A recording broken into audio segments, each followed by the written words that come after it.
నమస్కారాలు. ఇవాళ కొత్త ప్రభుత్వం ఏర్పడి 5 మాసాలు గడుస్తూ ఉంది. ప్రభుత్వానికి గుర్తు చేయడానికి మాత్రము, వారికి విజ్ఞప్తి చేయడానికి ఈ కార్యక్రమాన్ని చేపట్టాము. ఎందుకంటే గతంలో జగన్మోహన్ రెడ్డి గారి ప్రభుత్వం ఉన్నప్పుడు వేల కోట్ల రూపాయలు ఖర్చు చేశారు. దాదాపు 32 లక్షల మందికి ఇళ్ల స్థలాలు ఇచ్చారు. కానీ ఆనాడు మేమంతా కోరింది ఏమంటే, అయ్యా శాశ్వతంగా ఇంటి సమస్య పరిష్కారం కావాలంటే వాళ్ళందరికీ కూడా 2 సెంట్లు పట్టణాల్లో 3 సెంట్లు గ్రామాల్లో ఇవ్వమని కోరాము. పెడచెవును పెట్టారు, ఏమాత్రం కూడా ఖాతరు చేయలేదు. అదేవిధంగా వాళ్ళు 1,80,000 రూపాయలు ఇంటి నిర్మాణానికి ఇస్తే ఎక్కడ కూడా ఇళ్ల నిర్మాణం పూర్తి కాలేదు. అన్నీ కూడా అర్ధాంతరంగా ఆగిపోయినాయి. పేదవాడి ఇంటి స్థలం అనేది, ఇల్లు అనేది ఒక కళగా మిగిలిపోయింది తప్ప 26 జిల్లాల్లో ఎక్కడ కూడా వాళ్ళకి ఇల్లు రాలేదు.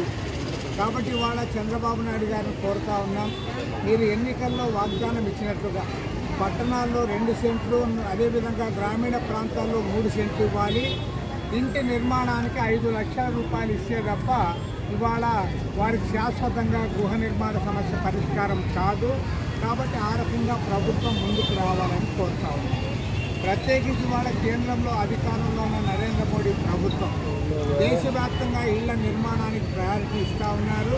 కాబట్టి అటు కేంద్ర ప్రభుత్వంతో కూడా సహకారం తీసుకొని రాష్ట్ర వ్యాప్తంగా ఉన్నటువంటి లక్షలాది మంది ఇల్లు లేని పేదవాళ్ళందరికీ కూడా ఇళ్ల నిర్మాణం చేపట్టాల్సిన బాధ్యత రాష్ట్ర ప్రభుత్వం పైన ఉంది. ఇవాళ ఆ రకంగా ముందుకు పోవాలని కోరుతా ఉన్నాం. ఇవాళ రెవెన్యూ మంత్రి అనగాని సత్యప్రసాద్ గారిని కూడా అసెంబ్లీ సెక్రటరియట్లో కలవబోతా ఉన్నాం. ఆయన దృష్టికి తెస్తాం. రాష్ట్ర వ్యాప్తంగా 26 జిల్లాల్లో కూడా భారత కమ్యూనిస్ట్ పార్టీ ఆధ్వర్యంలో వీధిన ఉండే పేదవాళ్ళందరి చేత కూడా వాళ్ళ అప్లికేషన్లు నమోదు చేయించి ఈ నెల 18వ తేదీ నాడు జిల్లా అధికారులకు, స్థానిక అధికారులకు కూడా వారికి ఇవ్వబోతా ఉన్నాం.